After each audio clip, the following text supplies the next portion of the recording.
Very, very fine. Thank you very much. Okay. So can I start? Yeah.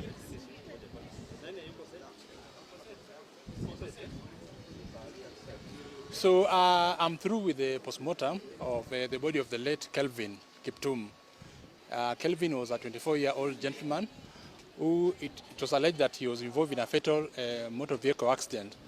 Following the allegations, there were so many issues that led us to come here and perform the postmortem to find out what happened.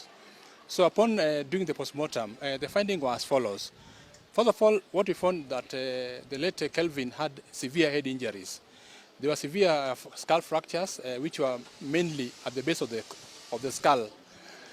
The spinal cord had intruded into the cranial cavity because of the fractures. Further to that, there were some fractures on the ribs, both sides. On the left side, the first, second, and third rib were fractured, and on the right side, the first, second, third, fourth, fifth, and seventh ribs were fractured. There are also what is called contusions on the lungs, meaning that there were also injuries to the lungs.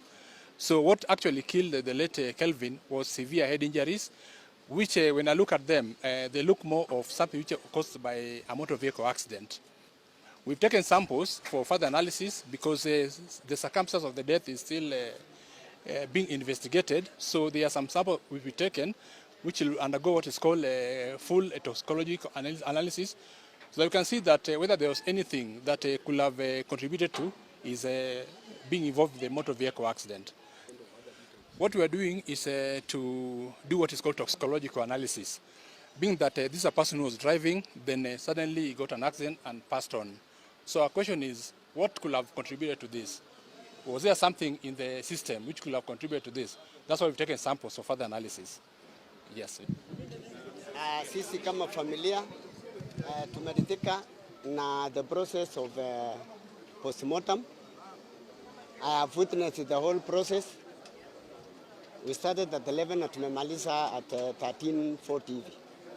Then we are waiting for the samples that they have said they will be taken for analysis,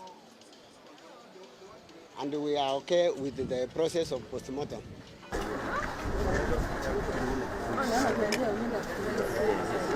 Nikiwa katika kipindi ndio mkubwa sana.